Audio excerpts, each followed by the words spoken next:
தெளிவுறவே அறிந்திடுதல், தெளிவு தர மொழிந்திடுதல், சிந்திப்பார்க்கே களிவளர உள்ளத்தில் ஆனந்தக் கனவு பல காட்டல், கண்ணீர் துளிவர உள் உருக்குதல், இங்கு இவையெல்லாம் நீ அருளும் தொழில்களன்றோ, ஒளிவளர் தமிழ்வாணி அடியனேற்கு இவை அனைத்தும் உதவுவாயே என்ற பாரதியினுடைய பாடலை கூறி இந்த நிகழ்வை ஆரம்பிக்கிறேன்.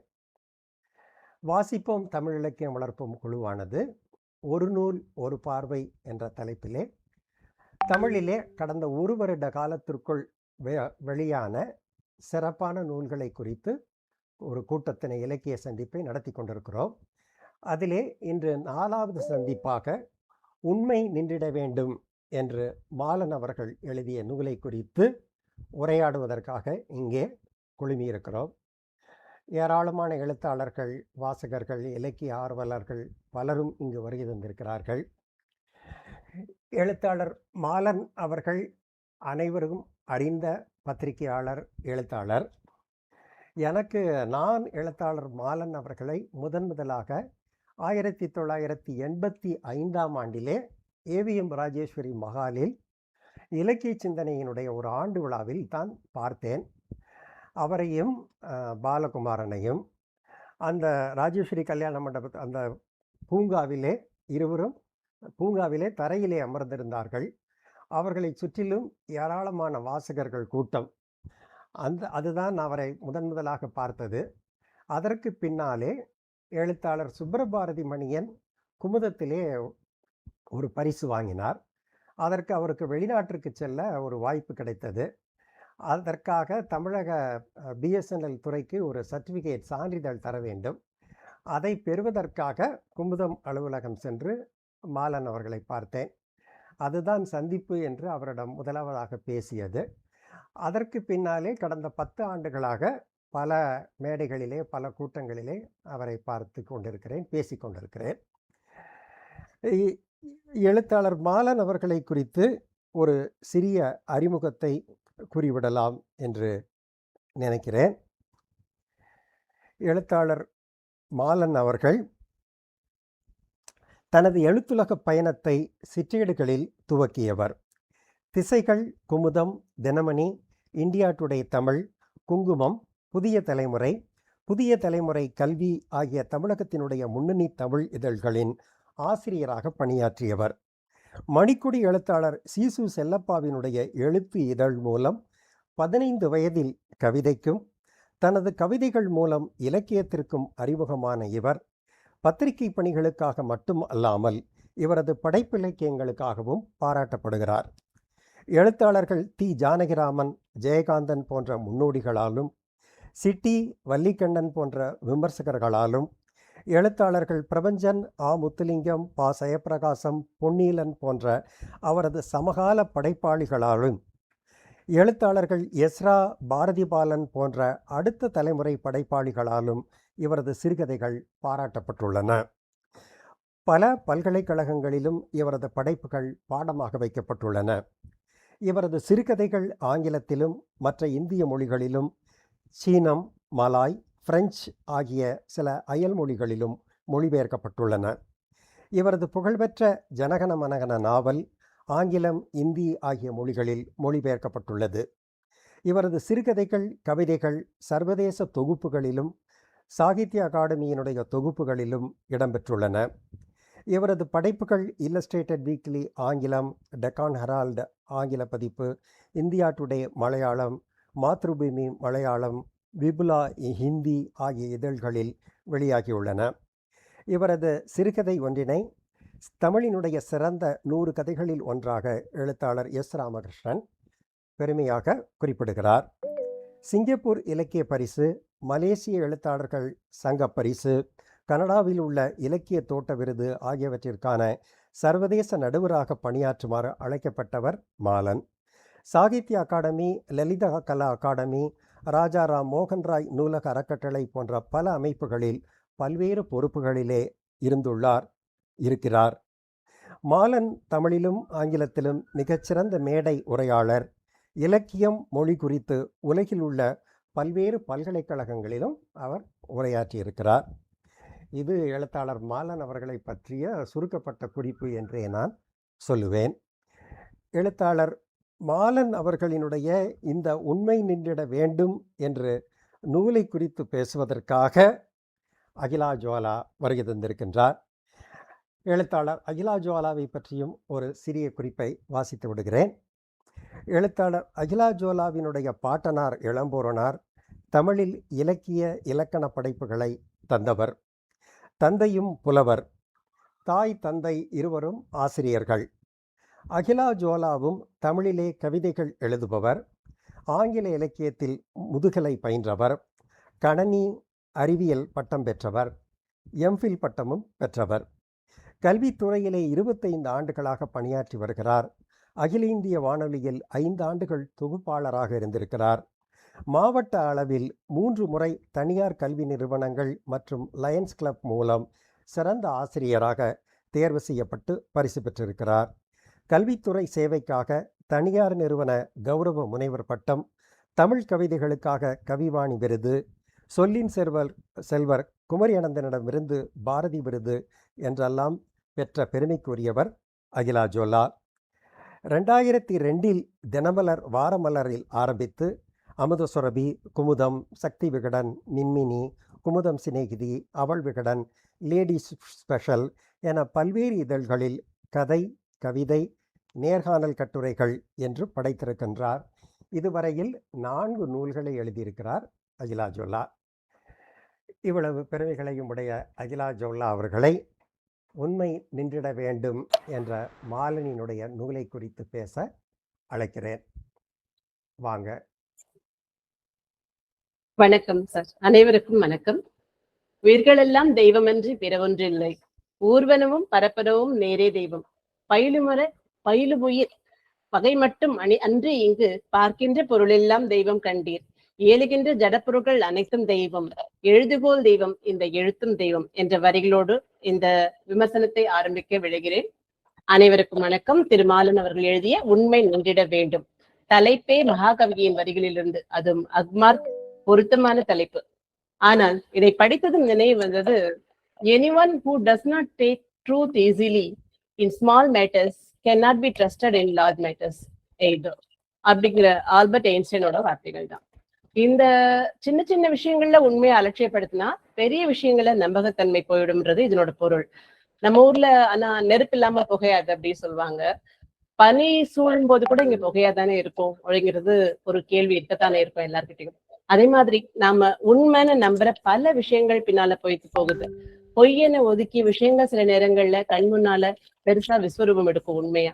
இந்த மாதிரி மாறுதலும் காட்ட வல்லதுதான் இந்த உலகம். என்னோட கவிதையை வச்சே நான் ஒண்ணு சொல்றேன். வெளிச்சம் என்பது உண்மை எனில் அது ஏன் மறைத்து வைத்திருக்கிறது அத்தனை நட்சத்திரங்களை? இது என்னோட கவிதை.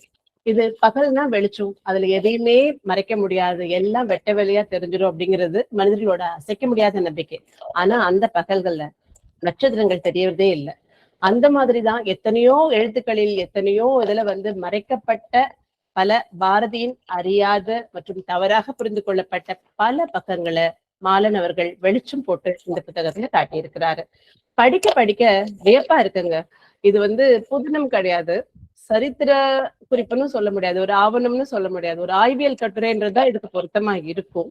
அந்த ஆய்வியல் கட்டுரை ஆய்வு அப்படிங்கிறதால ஒரு தொய்வா இருக்குமோ அப்படின்னு நினைப்போம் நம்ம. அது நிச்சயம் இல்லை. ஆய்வுனாலும் அவ்வளோ சுவாரஸ்யமா ஒவ்வொரு வரியோ இருந்தது, ஒவ்வொரு விஷயங்களும் இருந்தது. உண்மையை ரொம்ப உறக்கம் சொல்கிறது இந்த நாவல் இல்லை, இந்த நூல். இது எப்போதுமே அலங்கார சொற்களுக்கும் மிகைப்படுத்தப்பட்ட குறைவுகளுக்கும் தான் எழுத்து அப்படின்றது அதுக்கு அழகு அப்படின்னு நம்புறவங்க நிறைய பேர் இருக்காங்க. அப்படிப்பட்டவங்க இந்த புத்தகத்தை படிச்சு உண்மையோட அழகை தரிசிக்கணும், அதற்கான மதிப்பினை உணரணும்னு நான் நினைக்கிறேன். நிச்சயமா வேண்டி கேட்டுக்கிறேன், ஒவ்வொருத்தரும் தயவு செய்து இந்த புத்தகத்தை படிங்க.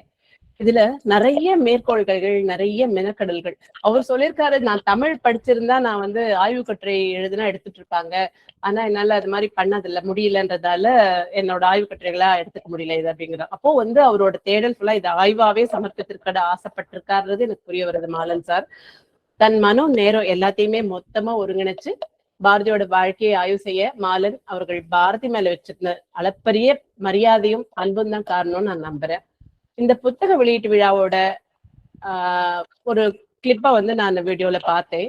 அதுல தினமணி பத்திரிகையின் ஆசிரியர் பேசின காணொளியும் பார்த்தேன். அவர் சொல்லியிருக்காரு, மாலன் அவர்களை வீட்டுல சந்திச்ச அவர் வந்து பாரதியாரை பத்தி பேசிட்டு இருந்தாருன்னு கீழாம்பூர் பேசினாரு. ஆனா மாலன் கிட்ட பேசினாலே பாரதியை பத்தி பேசாம இருக்கவே முடியாது அப்படின்னு சொல்லி சொல்றாரு. அத்தனை அபிமானம் கொண்டவர் ஒரு பாரதி மேலங்கிறது நமக்கு புரிய வருது இதுல இருந்து. இதுல வந்து அமேசான் புக்ல வந்து அதனோட ஆட் பார்த்தேன், அந்த புக்கோட ஆட் பார்த்தேன் முதல்ல. அதுல வந்து சில விஷயங்கள் சொல்றாங்க, அது நான் அதை அப்படியே எடுத்து வச்சிருந்தேன்.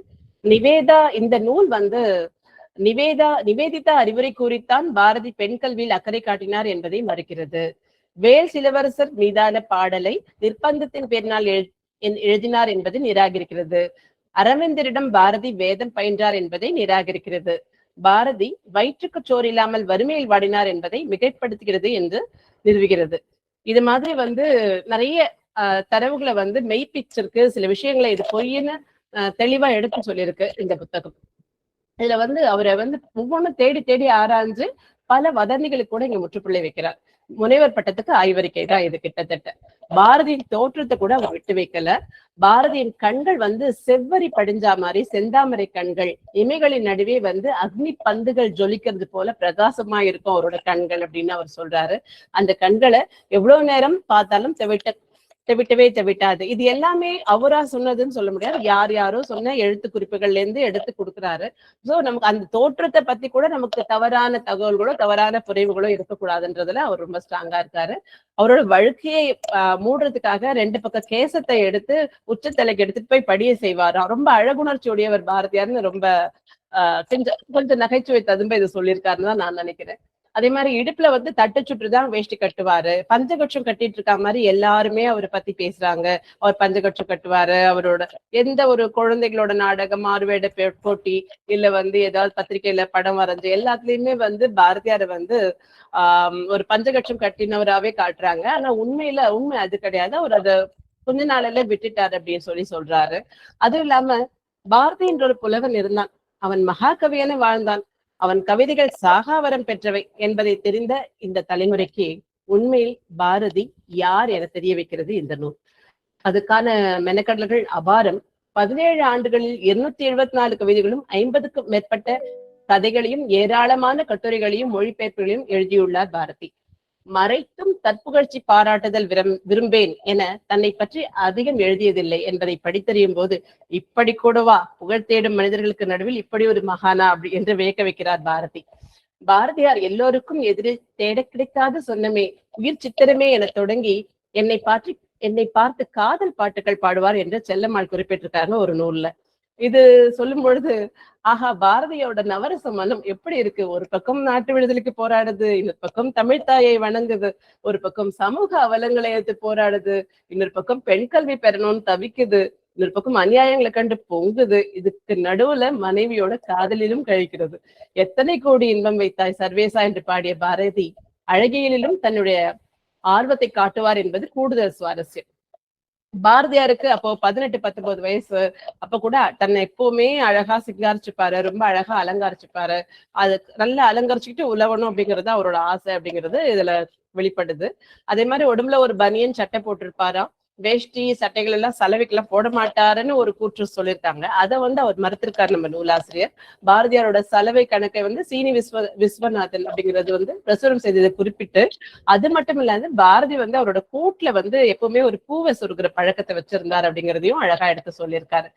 அப்புறம் முக்கியமா இந்த அவர் சாரு வந்து அவரோட வெளியீட்டு விழாவோட வீடியோலயும் பேசியிருந்தார். இந்த காசியோட பக்கம் அப்படின்னு, காசிக்கு அவர் சென்ற போது நடந்த விஷயங்கள் அதை வந்து ரொம்ப ஆராய தலைப்பட்டிருக்காரு அவரு.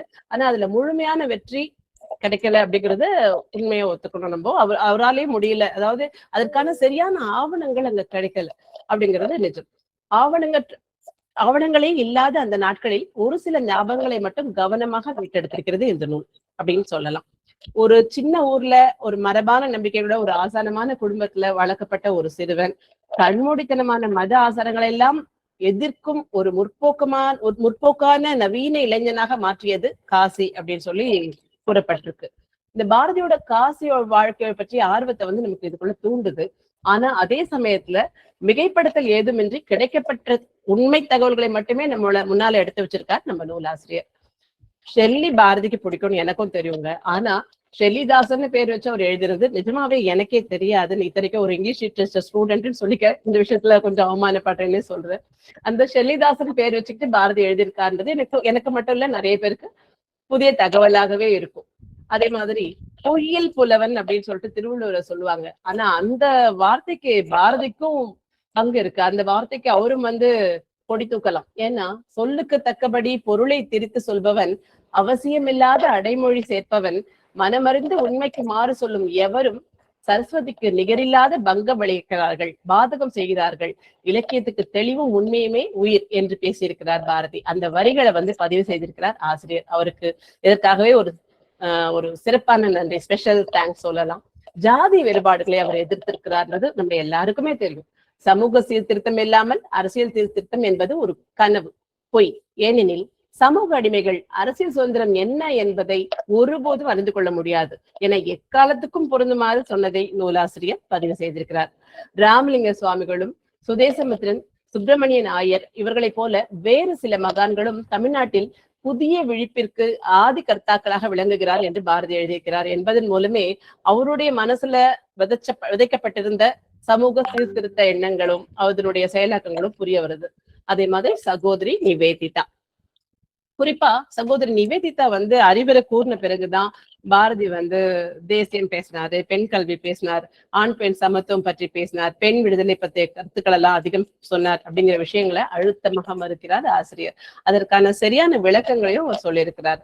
அதுல 1905 தான் நிவேதிதாவை மீட் பண்ணாங்க அப்படின்றார் பாரதியார் என்ற ஒரு கருத்தை அவரு வேறு சில ரொம்ப ஆழமான தரவுகள் மூலமா சொல்றது என்னன்னா 1906 தான் அப்படி பண்ணிருக்காரு அப்படின்னு சொல்றாங்க. ஏன்னா அதுக்கு 1905 அவருடைய நிறைய போராட்டங்கள், அவர் பெண் விடுதலைக்கு ஆதரவானவர் என்றத வெளிப்படையா சொல்லியிருக்கு. அதனால இவருக்கு அப்புறம் தான் இது அப்படிங்கறத ஏற்க முடியாதுங்கிறத ரொம்ப தெளிவா முன்ன வச்சிருக்கிறாரு ஆசிரியர். அதுக்காக நிறைய தரவுகளை அவரை எடுத்து வச்சிருக்கிறார். அதே மாதிரி பிரிட்டிஷ் ஆட்சியின் போது இந்தியாவோட வளங்கள் இந்த இடத்துல உறிஞ்சப்பட்டதை ஒரு இடத்துல ஆசிரியர் குறிப்பிடுறார். அதுல என்ன சொல்றாருன்னா, எனக்கே இங்க ரத்தம் கொதிக்குது, இவ்வளோ வளங்களை பிரிட்டிஷார்ஸ் இது மாதிரி எடுத்திருக்காங்க, உறிஞ்சிருக்காங்கன்னும் போது அந்த நேரத்துல 23 வயதான பாரதிக்கு எப்படி இருந்திருக்கும் அப்படிங்கிறார். எனக்கு என்னமோ தோணுது, ஒரு பேரலா அந்த கால பாரதியும் இந்த கால மாலனும் பேரலா பயணிக்கிறார்களோன்னு தோணுது. ரெண்டு பேருக்குமே அந்த எதனால அவர் மேல இவ்வளவு நாட்டம்னா இவரோட எண்ணங்களை அவர் பிரதிபலிக்கிறதாலதான் வந்திருக்கும்ன்றது என்னோட ஆழமான நம்பிக்கை. நான் அப்படிதான் சொல்ல முடியும். நான் முடிவு பண்ணிட்டேன்னு சொல்ல முடியாது. ஆழமான நம்பிக்கை என்னன்னா, நிச்சயமா திரு மாலன் அவர்கள் பாரதியார்களோட நிறைய கருத்துக்களோட எல்லா கருத்துக்களும் சொல்ல வேண்டாம், நிறைய கருத்துக்களோட ரொம்பவே ஒன்றி போறாரு. அதனாலதான் நிறைய விஷயங்கள் அவர் கொதிக்கும் இடத்தில் இவரும் கொதிக்கிறாரு, இந்த மாதிரி விஷயங்கள் தெரியுது.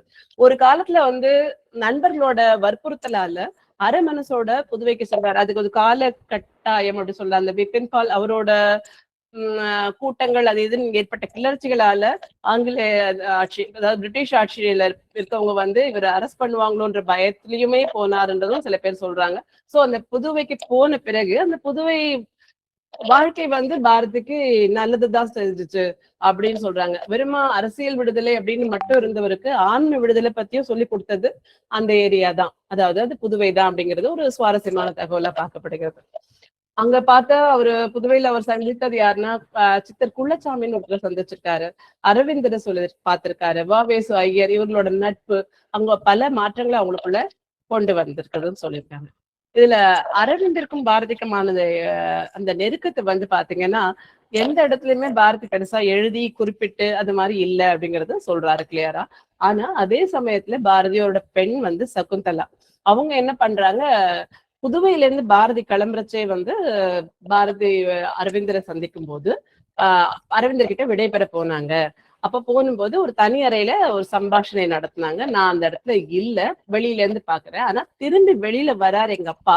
அப்படி வரும்பொழுது பாத்தீங்கன்னா, அரவிந்தரோட சாந்தி நிறைந்த ஞான ஒளி வீசும் கண்கள்ல கண்ணீரால் மங்கி இருந்ததுன்னும், என் தந்தையின் வீர விழிகளில் கண்ணீர் நிரம்பி இருந்தது என்றும், அது மட்டும்தான் கண்டேன் என்றும் சொல்றாரு. இதுல இருந்தே இதுல இந்த படத்துக்கு வசனம் தேவையில்லை அப்படின்னு அது மாதிரி இந்த ஒரு காட்சியின் மூலமே அவங்களுக்குள்ள இருந்த ஒரு டீப்பண்டான ஒரு ஃப்ரெண்ட்ஷிப், ஒரு ஆழ்ந்த ஒரு அருமையான ஒரு நட்பு புலனாகிறதுன்னு நம்ம சொல்லலாம்.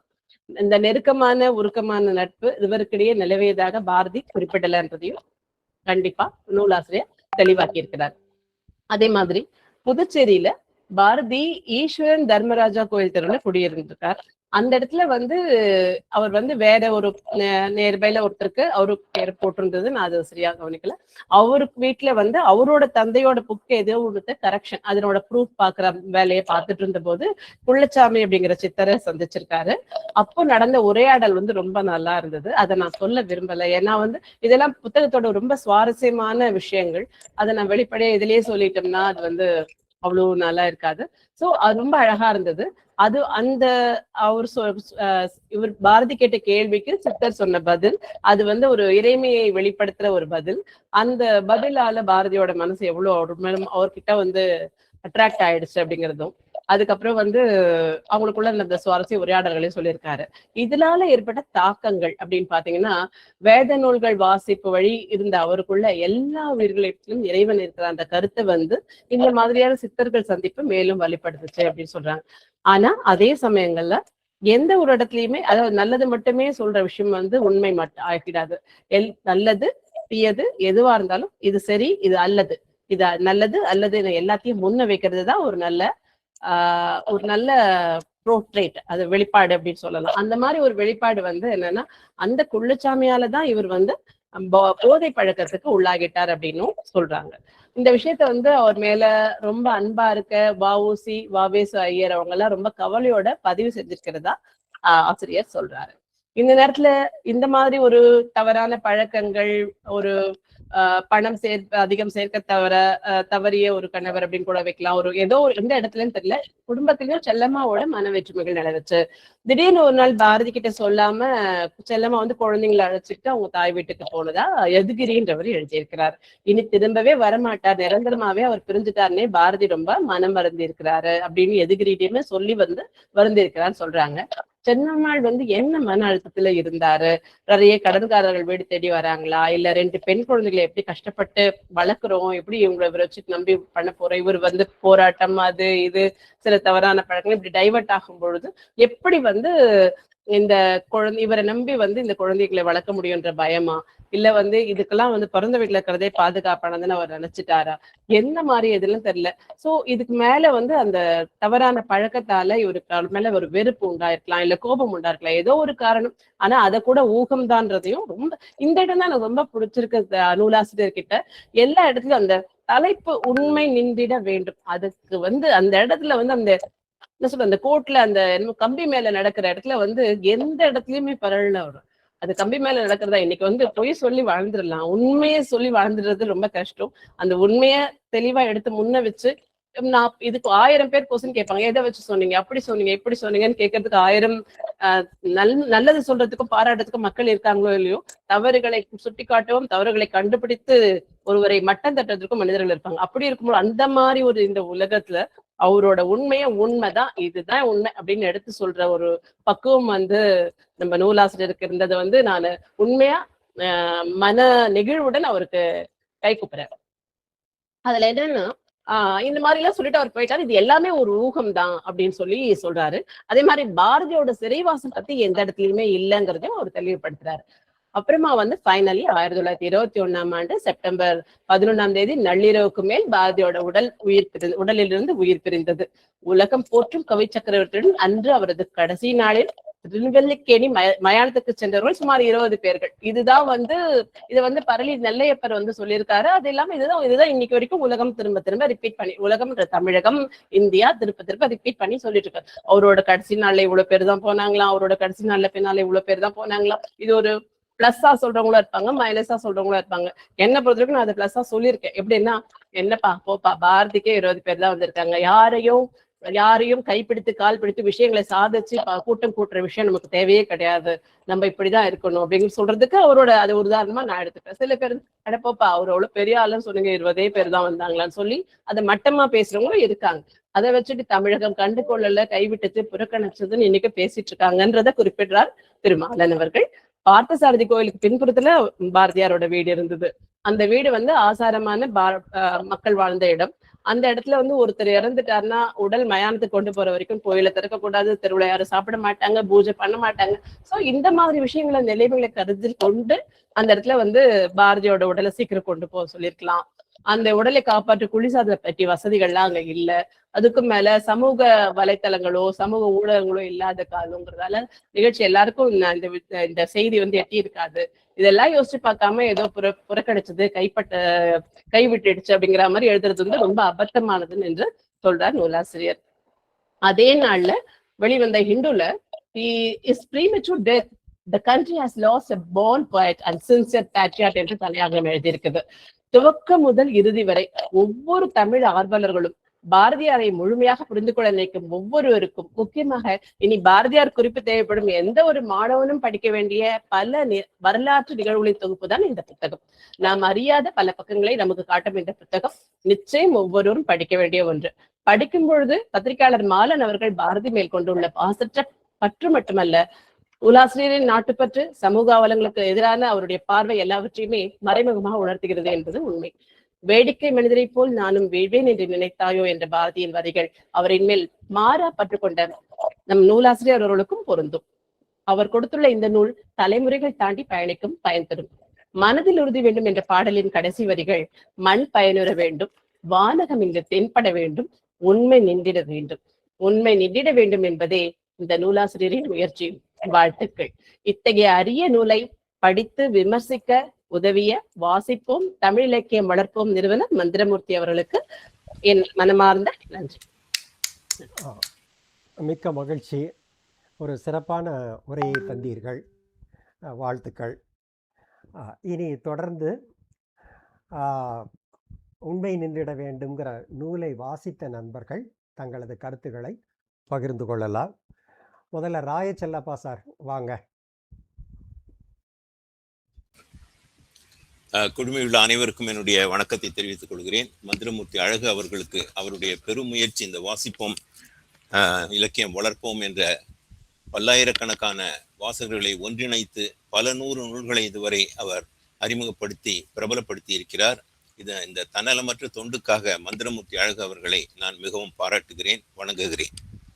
மாலன் அவர்களுடைய இந்த கட்டுரை கலைமகளில் வந்து கொண்டிருக்கின்ற பொழுதே தொடர்ச்சியாக நான் வாசித்திருந்தேன்.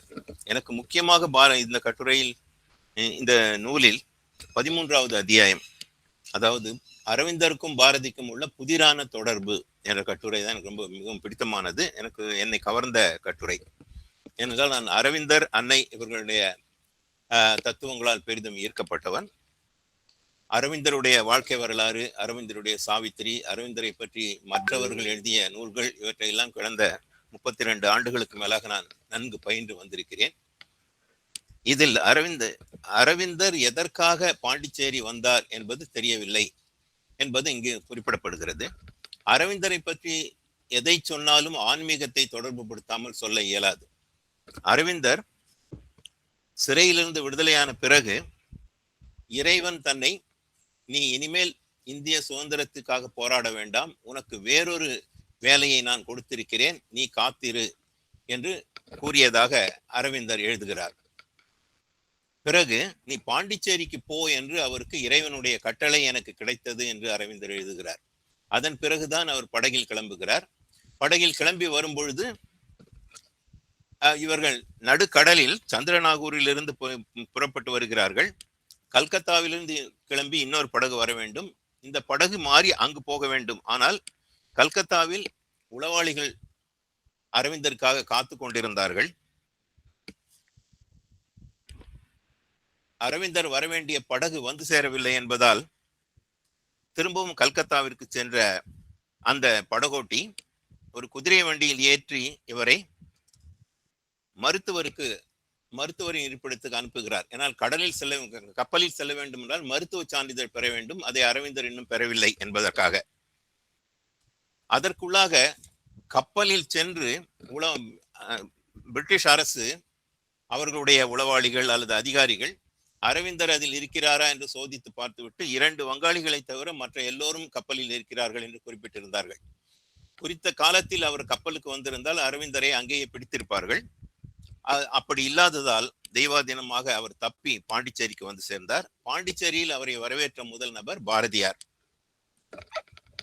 இதில் குறிப்பிடத்தக்க நிகழ்ச்சி என்னவென்றால் 1910 அரவிந்தர் பாண்டிச்சேரி வருகிறார்.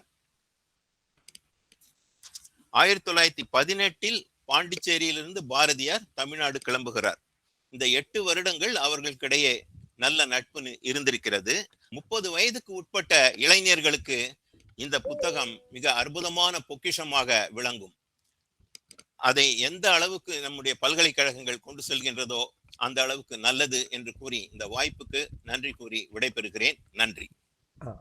மிக்க மகிழ்ச்சி செல்லப்பா சார். அடுத்து எழுத்தாளர் தருணாதித்தன்.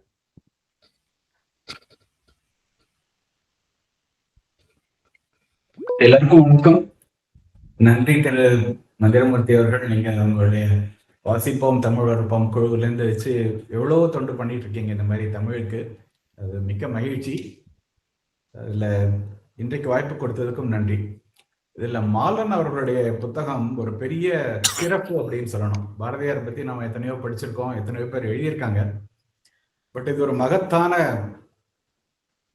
ஆராய்ச்சி அளவுக்கு பண்ணியிருக்கிற புத்தகம் இது. நம்ம தமிழ்ல என்ன பண்ணுவோம்னா, நம்ம பாரம்பரியத்துல ஒண்ணு பீடத்துல ஏற்றி வச்சு மாலை போட்டு கற்பூரம் காட்டுவோம், இல்லைன்னா ஏற்கனவே பீடத்துல இருப்பவர் பொழுதியில தள்ளிட்டு விட்டுருவோம். இந்த மாலன் இது ரெண்டையுமே பண்ண முயற்சி செய்யவே இல்லை. வியத்தலும் இளமை, எழுதல் அதனினும் இளமை அப்படிங்கிற தமிழ் மரபுப்படி உண்மையை உண்மையாக அப்படியே எடுத்து வச்சிருக்காரு. அவரே முதல்ல சொல்லியிருக்கிற மாதிரி உண்மையை கண்டு மீண்ட பின்பு அதை பிறருக்கு கூறலாம், கூறுதல் கடமை அப்படின்னு பாரதியார் வாக்குல சொல்லியிருக்காரு. அந்த மேலான நோக்கத்தோட அவர் எழுதியிருக்காரு, உண்மையை உண்மையாக சொல்வது. இதை படிச்சாதான் தெரியும் நம்ம பாரதியார் பத்தி எவ்வளவு கதைகளை உருவாக்கி இருக்கோம், எவ்வளவு தவறா புரிஞ்சிட்டு இருக்கோம் அப்படிங்கிறது புரியும். ஒரு எளிமையான உதாரணம் சொல்லணும்னா, பாரதியாரோட எழுத்து குண்டு குண்டா இருக்கும், எழுத்துக்கள் உரையாது அப்படின்னு வாரா சொல்லியிருக்கிறதுக்கு அதை ஒன்றும் பெருசா மறுத்து சொல்ல.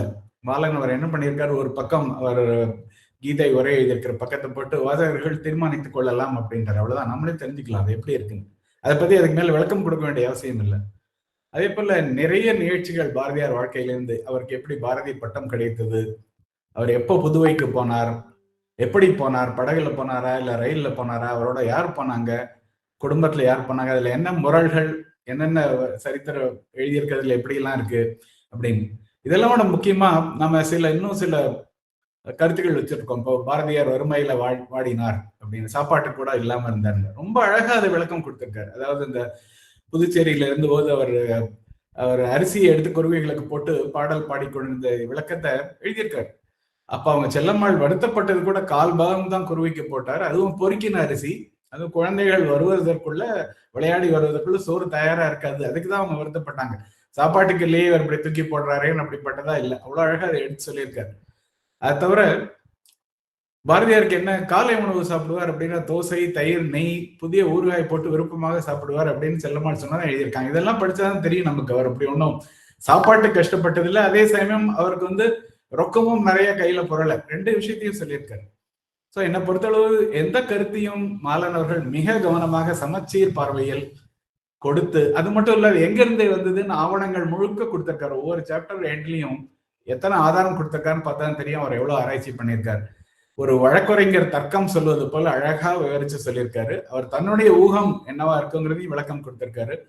இது பாரதியாருக்கு, இது தமிழுக்கு மிக முக்கியமான புத்தகம். மாலனுக்கு நன்றிகள். திரு மதுரமூர்த்தி, உங்களுக்கும் இந்த மாதிரி ஒரு நிகழ்ச்சியை ஏற்பாடு செய்ததுக்கு மிக்க நன்றிகள். வணக்கம். மிக்க மகிழ்ச்சி நண்பர் தருணாதித்தன். அடுத்து எழுத்தாளர் வித்யா சுப்பிரமணியம்.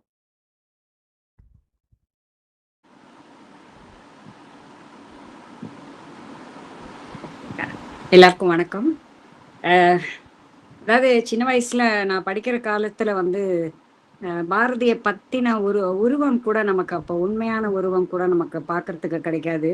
ஸோ மாலன் சொல்ற மாதிரி அந்த புனைவுகள் அப்படிங்கிற மாதிரி அவருடைய ஓவியம் தான் எனக்கு பாரதியா என் மனசுல பதிஞ்சிருந்தது. ஆனா கலைமகள்ல இந்த தொடர் வரும்பொழுதே நான் ரெகுலரா வாசிச்சு மாலன்கிட்டே நிறைய அதை பத்தின பேசியிருக்கேன் நான். ஸோ பாரதி எப்படிப்பட்ட விருப்பங்கள் கொண்டவன் அப்படிங்கிற மாதிரிலாம் அதுலதான், அதாவது உண்மை வந்து அசைந்தாடி வரத்துக்குள்ள பொய் வந்து உலகமே சுத்தி வரும் அப்படிங்கிற மாதிரி ஒன்று சொல்லுவாங்க. அந்த மாதிரி பாரதியை பத்தின புனைவு கதைகள் வந்து ஏராளமா இருந்தது. அது எல்லாமே புனைவு, இதுதான் உண்மை அப்படிங்கிறத வந்து சொல்றது மட்டும்தான் இவருடைய பெரிய லட்சியமா இருந்திருக்கு. அதுக்கேத்த மாதிரி அவர் ஒரு டைட்டிலும் கொடுத்திருக்காரு, உண்மை நின்றிட வேண்டும்னு. அதை நோக்கியே தான் அவர் வந்து அவருடைய இந்த புத்தகத்துக்கான பயணமும் ஆராய்ச்சியும் அதை நோக்கி தான் இருந்திருக்கு. ஏன்னா நம்மளே வந்து நிறைய பாரதியார் வந்து யானை மிதிச்சுதான் செத்தார் அப்படிங்கிற மாதிரிலாம் அப்படிதான் நம்பின்னு இருந்தோம். ஸோ அதுக்கெல்லாமே வந்து ஒரு தெளிவு கொடுக்குற மாதிரி இந்த ஒரு புஸ்தகம் இருக்கு. ஸோ வந்து அவருக்கு வந்து தன்னை அழகா அலங்காரம் பண்ணிக்க பிடிக்கும். அப்புறம் வந்து அந்த உயிர் போறதுக்கு முன்னாடி கூட அவர் வந்து அந்த தன்னுடைய கோட்டு, ஷர்ட்டு அது எல்லாத்தையும் நல்லா ஒழுங்குபடுத்திக்கிறார் அப்படின்னு சொல்லும்போது எனக்கு எங்க அப்பா சொல்ற ஒரு வார்த்தை தான் வரும். அப்பா அடிக்கடி சொல்லுவார் வந்து, சத்து கடந்தாலும் சமைஞ்சு கிடக்கணும், அதாவது செத்து போகிறச்சே கூட ஒரு தோற்ற பொலிவோட இருக்கணும் அப்படிங்கிற அந்த அர்த்தம் தான். ஸோ அந்த மாதிரி தான் அந்த இறப்புக்கு முன்னாடி கூட அவர் வந்து அந்த தோற்ற பொலிவோட இருக்கணும்னு நினைச்சிருக்காருங்கிறதுல எனக்கு வந்து ரொம்ப ஒரு புதிய விஷயம்தான். அது மாலன் சொல்லிதான் எனக்கு தெரியுது. அது மாதிரி வந்து அந்த அவர் உடைகளை சலவைக்கு போட்டதில்லை அப்படின்னு சொல்றதையும் இவர் பொய், அவர் வந்து சலவைக்கு போட்டிருக்காருன்னு அந்த சலவை கணக்கும் அவர் கொடுக்கறச்சு அதை பத்தியும் நமக்கு தெரியுது. அவர் எப்படி வந்து பூமியில் அதிகம் கால் ஊன்றாம காற்றால உந்தப்பட்டது மாதிரி நடப்பார். ஏன்னு கேட்டா அதுக்கும் ஒரு காரணம், காலில் ஆணி இருக்கு அப்படின்னு. அதெல்லாம் நமக்கு தெரியாத விஷயம். அது மாதிரி வந்து குளிக்கிறது, சாப்பிட்றது இதெல்லாம் தான் இஷ்டம்தான். அதை குளிச்சுட்டு தான் சாப்பிடணும், இல்லை எப்படி வேணாலும் அது என்னுடைய விருப்பம், அதுக்கெல்லாம் எதுக்கு சட்டம் அப்படின்னு கேட்கறதெல்லாம் அந்த ஒரு பாரதியை வந்து நமக்கு முன்னால ஒரு உருவம், நமக்கு ஒரு உருவம் அதுக்கு கொடுக்குற மாதிரி இருக்காது. ஏன்னா நமக்கு தெரிஞ்ச பாரதிங்கிறவர் வந்து அவருடைய பர்சனல் எதுவும் நமக்கு தெரியாது. நம்ம பார்த்தது எல்லாமே வந்து அவருடைய போராட்டம், அவருடைய கவிதைகள், அவர் சுதந்திரத்துக்காக இது பண்ணது, அதெல்லாம் தான் நம்ம பாரதியை பத்தி தெரிஞ்சுக்கணும். அவருடைய பர்சனல் விஷயங்கள், விருப்பங்கள் அதெல்லாத்தையுமே இந்த புஸ்தகத்துல படிக்கிறச்சே ஒரு பாரதிக்கு நம்மளால ஒரு உருவம் கொடுத்து ரொம்ப ஒரு அந்யோன்யமா அவரோட போக முடியுது நம்மளால. அது தவிர அவர் நாத்திகவாதியா இருந்தாருங்கிறது எனக்கு ஒரு புதிய செய்தி தான். அதுல வந்து அவர் என்ன மாதிரியா பார்த்தார், அவரை வந்து சுதந்திர தேவியுடைய அம்சமா பார்த்தாரா அப்படிங்கிறதுக்கும் இதுல வந்து ஒரு இதுல வந்து ஒரு விடை நமக்கு கிடைக்கிறது. அது மாதிரி வந்து அதாவது பொய்களை வந்து தகர்த்து பாரதியை பத்தி ஒரு முழு உருவம், இவர் இப்படிதான், இதெல்லாம் தான் உண்மை, அவருடைய பர்சனல் விருப்பங்கள், அவர் எப்படி வந்து ஒவ்வொன்றையும் இது பண்றார், செல்லம்மா மூலமா சில உண்மைகள் அவர் சொல்றார்.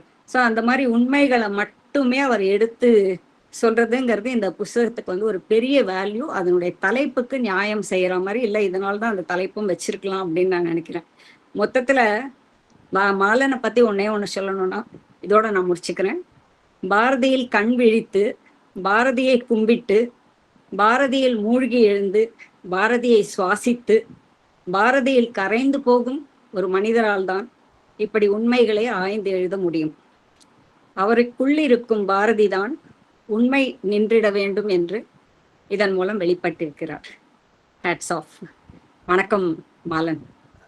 ரொம்ப மகிழ்ச்சி எழுத்தாளர் வித்யா சுப்பிரமணியம். அப்புறம் அடுத்து மார்ஷல் சார்.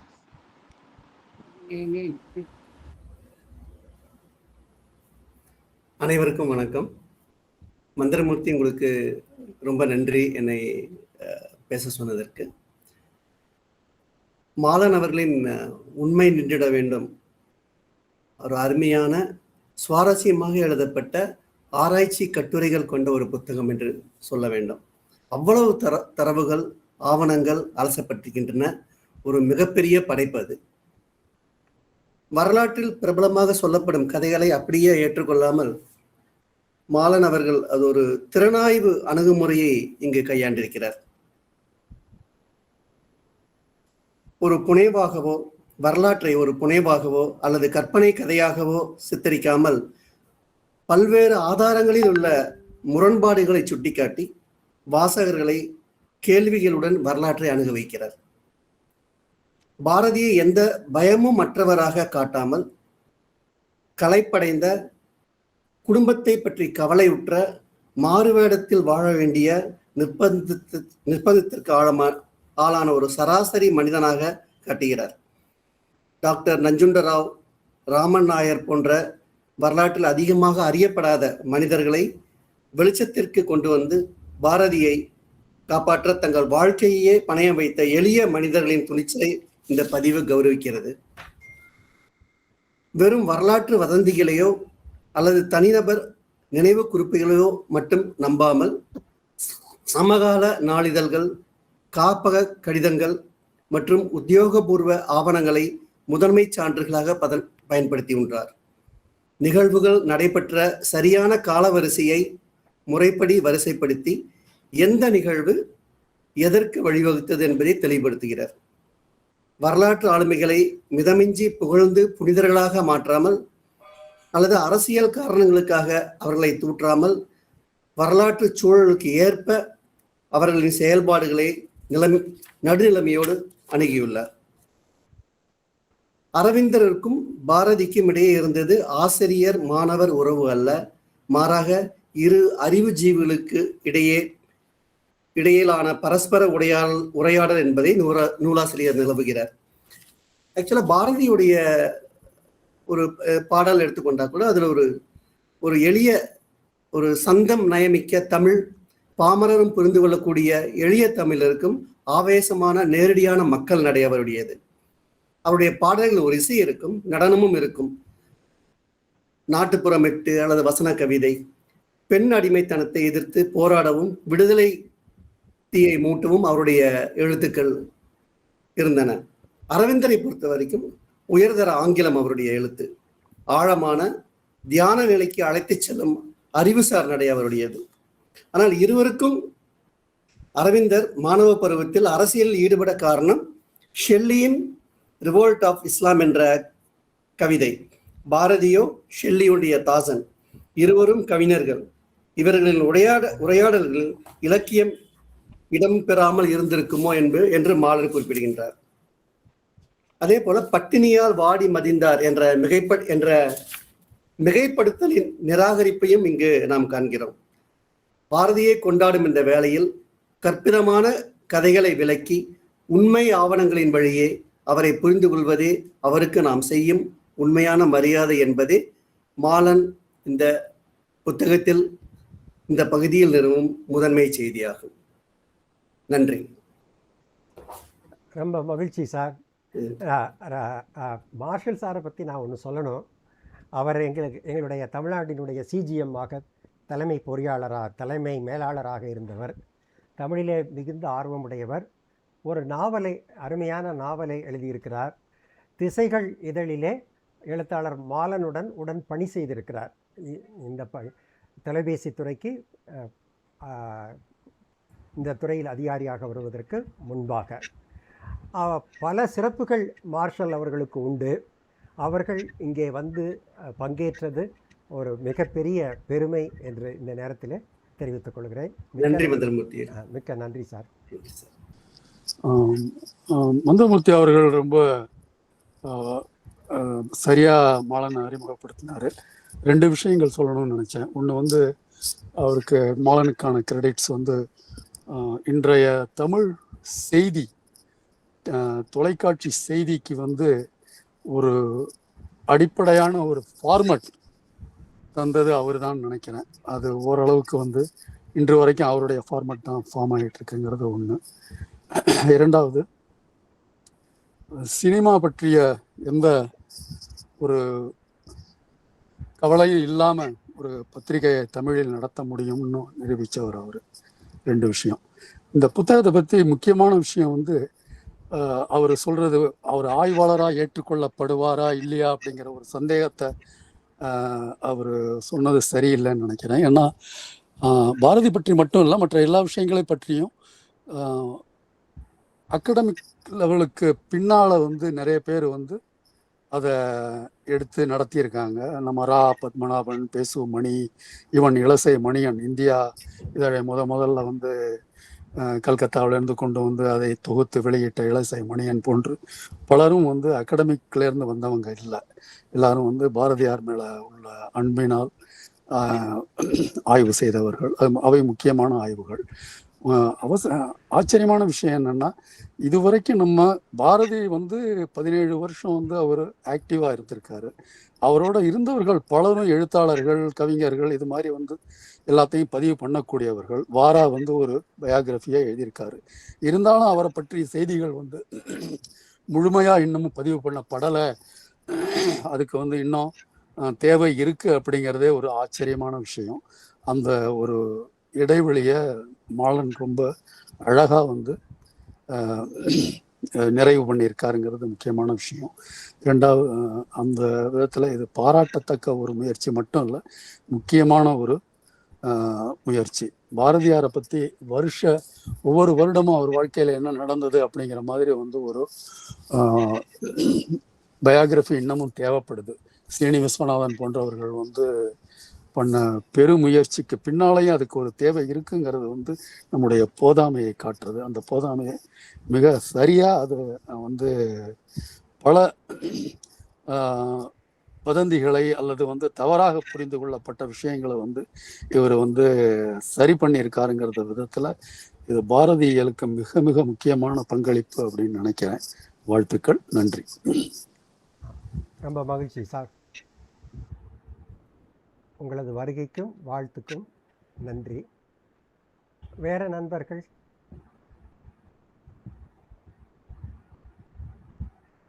சரி, ஓகே, நல்லது. நானும் பேசிடுறேன். ஆக்சுவலாக நான் ஏதோ சொன்னேன், கேட்கல, உங்களுக்கு கேட்டிருக்காது. நான் வாசிக்கல இதை. சரி, உண்மையில எனக்கு தேவையான ஒரு நூல் அது. நான் நிறைய இப்பதான் அண்மையில பாரதி குறித்து பல நூல்களை வாங்கி வந்தேன். ஒரு நோக்கம் இருக்குது, ஒரு பாரதியை வைத்து ஒரு புனைவு எழுதணுன்ற ஒரு ஆசை. ஆனா உண்மையான தகவல்கள் மாலன் கிட்ட கிடைக்கும்ன்ற ஒரு நம்பிக்கை. அது இப்போ பேசினவங்க மூலம் தெரிய வந்தது. மிக்க நன்றி, ரொம்ப நன்றி. உண்மையில மிகவும் பயனுடைய நிகழ்வு இது எனக்கு குறிப்பாக. ரொம்ப ரொம்ப மகிழ்ச்சி. சரி, அவரால் வர முடியல. சரி, நானே பேசிடுறேன். ஓகே. என்றும் இருக்க உளம் கொண்டாய், இன்பத்தமிழுக்கு இலக்கியமாய், இன்றும் இருத்தல் செய்கின்றாய், இரவாய் தமிழோடு இருப்பாய் நீ. இந்த பாடல் பாரதியார் பாடிய பாடல், தாய்மானவருக்காக பாடிய பாடல். இந்த தாய்மானவருக்காக பாடிய இந்த பாடல் பாரதிக்கே பொருத்தமாக இருக்கிறது என்று சொல்லி இந்த நூலிலே அருமையான முறையிலே குறிப்பிட்டிருக்கிறார் மாலன். பாடலை திரும்ப ஒரு தடவை வாசிக்கிறேன். என்றும் இருக்க உளம் கொண்டாய், இன்பத் தமிழுக்கு இலக்கியமாய், இன்றும் இருத்தல் செய்கின்றாய், இரவாய் தமிழோடு இருப்பாய் நீ. பாரதியார் தனது வாழ்வினுடைய கடைசி காலகட்டத்திலே மரணமில்லாத வாழ்க்கையை வாழ வேண்டும் என்பதற்கான ஆராய்ச்சியிலே ஈடுபட்டு தொடர்ந்து அந்த முயற்சியிலே ஈடுபட்டு அந்த செயல்பாடுகளை செய்து கொண்டிருந்தார். அதனால் அதோடு சேர்த்து நீங்கள் பார்க்குறப்ப தான் தாய்மானவருக்காக பாடிய இந்த பாடல் பாரதிக்கு எப்படி பொருத்தமாக இருக்கிறது அப்படிங்கிறது புரியும். மாலன் இந்த நூல்களில் முதல் பக்கத்திலிருந்து கடைசி பக்கம் வரைக்கே ஏராளமான தகவல்களை தந்து செல்கிறார். பாரதியை எவ்வளவோ தெரிந்திருக்கிறோம் என்றெல்லாம் நினைத்து கொண்டிருக்கின்றது எவ்வளவு தவறான ஒரு விஷயம் அப்படிங்கிறது அவருடைய நூலை வாசிக்கின்ற பொழுது மனப்பூர்வமாக உணர முடிந்தது. பாரதியிலேயே தோய்ந்து எழுதிய நூல், எவ்வளவு ஆண்டுகளாக ஆராய்ச்சி செய்தார் என்று தெரியவில்லை.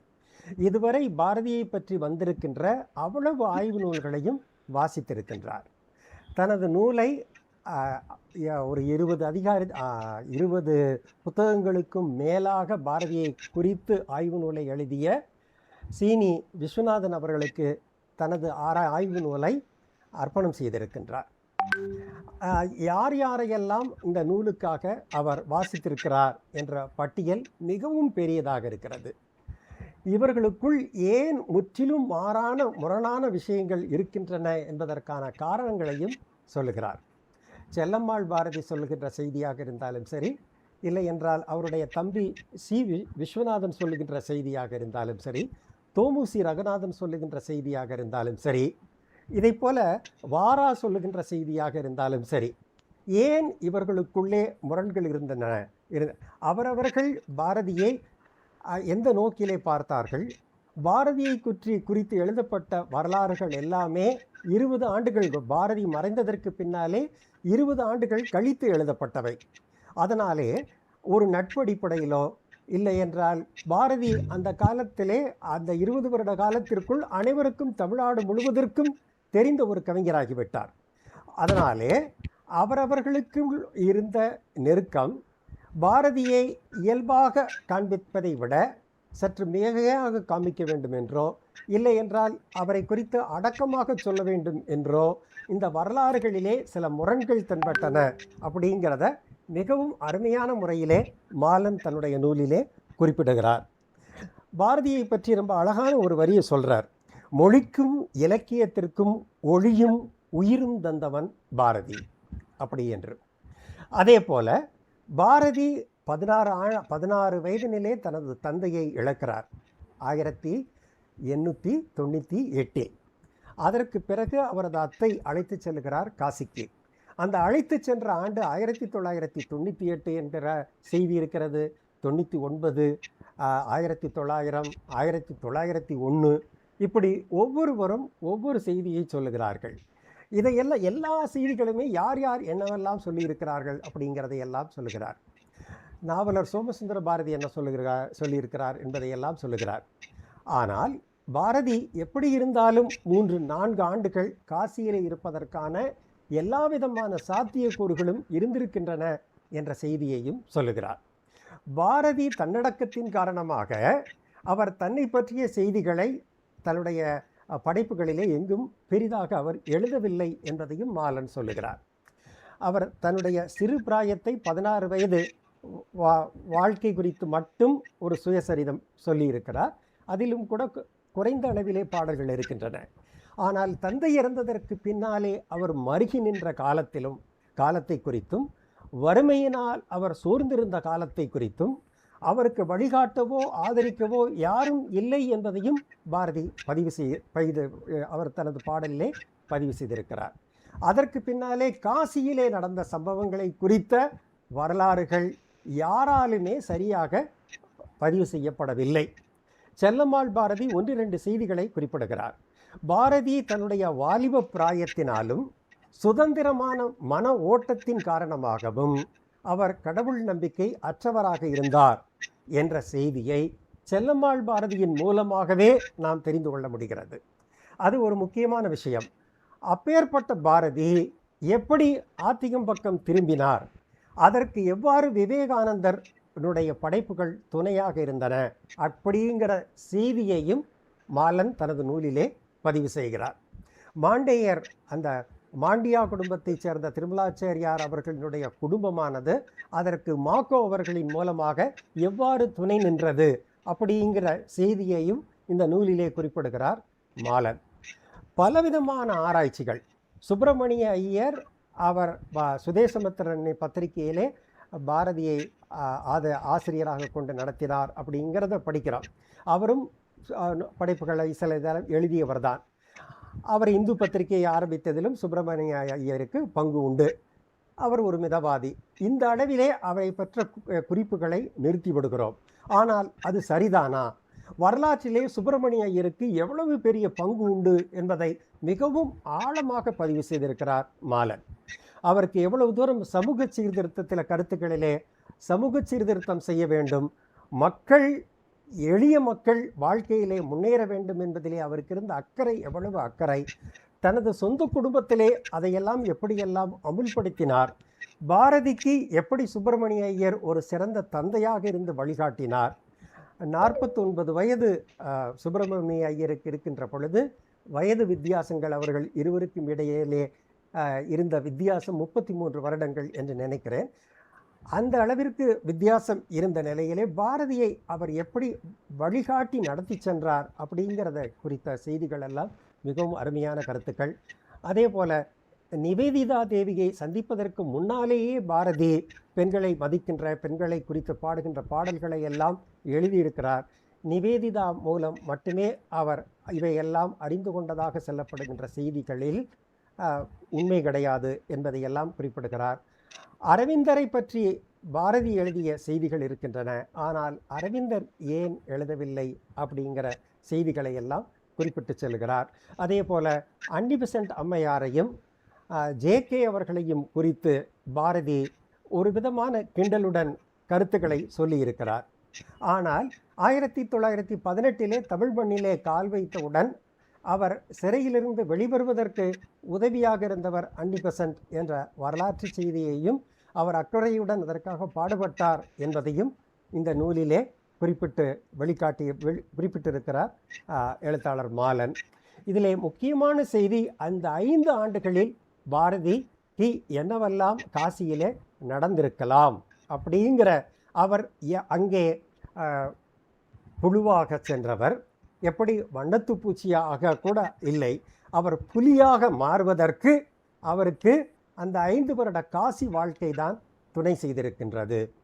அதே போல அவர் சுப்பிரமணிய ஐயர் சுதேசமுத்திரன் இதழுக்கு வந்த காரணத்தினாலே தான் அவருக்கு ஏராளமான மொழிபெயர்ப்புகளை செய்வதற்கு வாய்ப்புகள் கிடைத்திருக்கிறது. அரசியலின் பக்கம் முழுமையாக திரும்பி இருக்கிறார் பாரதி என்ற செய்தியையும் இங்கே அழுத்தமாக பதிவு செய்திருக்கிறார் மாலன். நான் அந்த நூலினுடைய வெளியீட்டு விழாவிலே கலந்து கொண்டேன். அங்கே பேசிய அனைவருமே மிகவும் அருமையான முறையிலே பேசினார்கள். அனைவருமே ஆராய்ச்சியாளர்கள். ஆரா வெங்கடஜலபதியாக இருந்தாலும் சரி, யா மணிகண்டனாக இருந்தாலும் சரி, பாரதி பாஸ்கர், அப்புறம் கலைமகள் ஆசிரியர், தினமணி ஆசிரியர், எல்லோருக்குமே பேசுவதற்கு ஏராளமான செய்திகள் இருந்தன. ஒவ்வொருவரும் அரை மணி நேரம் பேசினார்கள். எனக்கு ஆச்சரியமாக இருந்தது. ஒருவர் பேசியதை மற்றவர்கள் தொடாமலேயே அவ்வளவு தூரம் பேசுவதற்கு பாரதியும் இடம் கொடுக்கிறார். அந்த பாரதியை குறித்த ஆய்வு நூலை எழுதிய மாலனும் இடம் தந்திருக்கிறார். இந்த நூல் ஒவ்வொருவரும் வாசிக்க வேண்டிய நூல் என்று கூறிக்கொண்டு எனது உரையை முடித்துக் கொள்கிறேன். நன்றி. மாலன் அவர்களினுடைய ஏற்புரைக்கு வந்துடலாம்.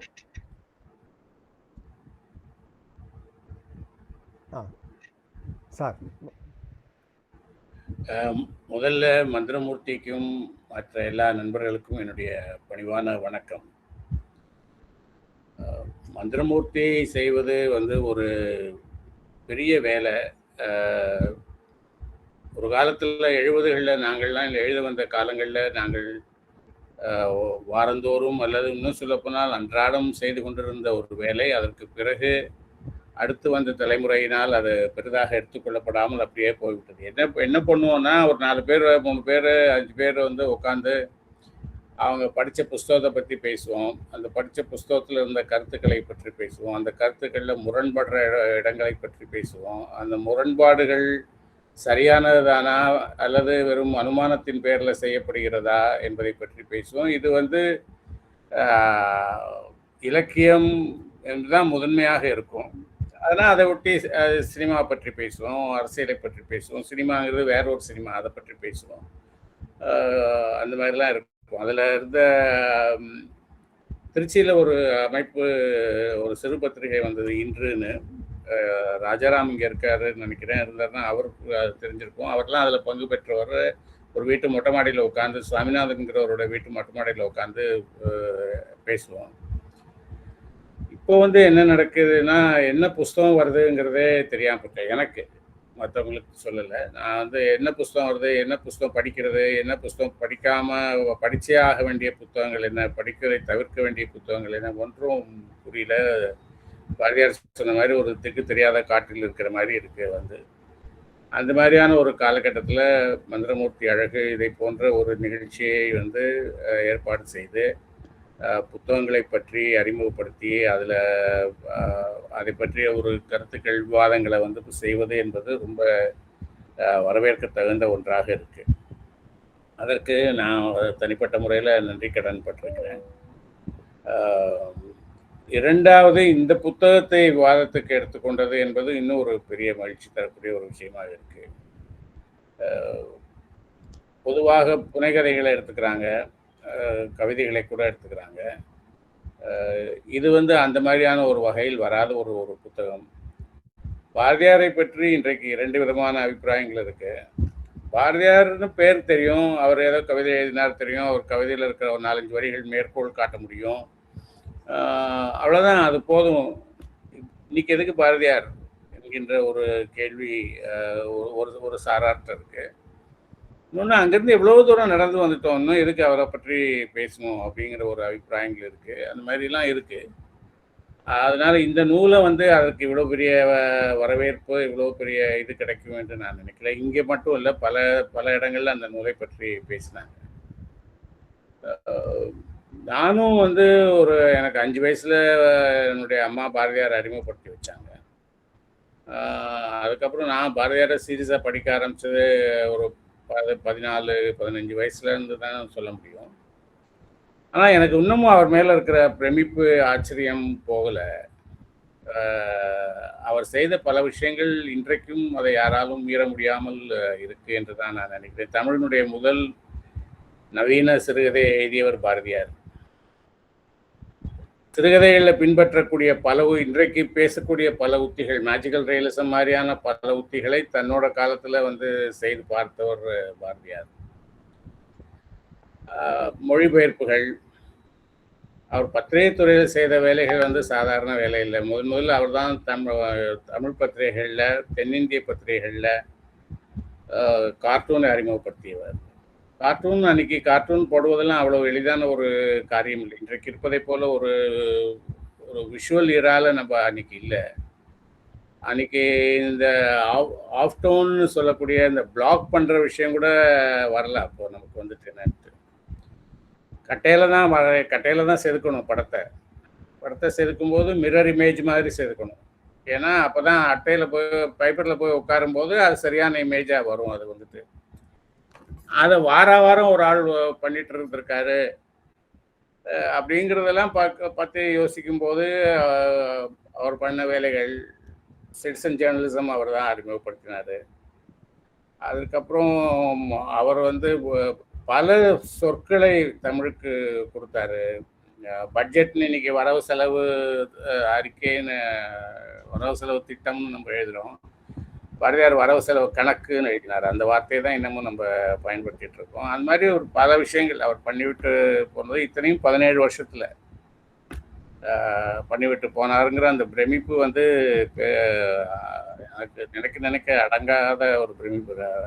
ராஜாராம் பேசும்போது நான் ஒரு ஃபார்மேட் உருவாக்கி கொடுத்தேன், அதை என்னமோ டிவி ஃபாலோ பண்ணிட்டு இருக்குன்னு சொன்னார். அது உண்மைதான். ஆனால் அதெல்லாம் இப்போ பாரதியாரோட வச்சு பார்க்கும்போது ரொம்ப ஒரு துரும்பு மாதிரியான ஒரு விஷயம். எனக்கு என்ன ஒரு இதாக இருந்ததுன்னா, இந்த புத்தகம் எழுதுவதற்கான உந்துதல், பாரதியாரை பற்றி தினம் எவ்வளோ படிக்கிறோம், தெரிஞ்சுக்கிறோம், கேள்விகள் வருது, முரண்பாடுகள் இருக்குங்கிறத புரிஞ்சுக்கிறோம்.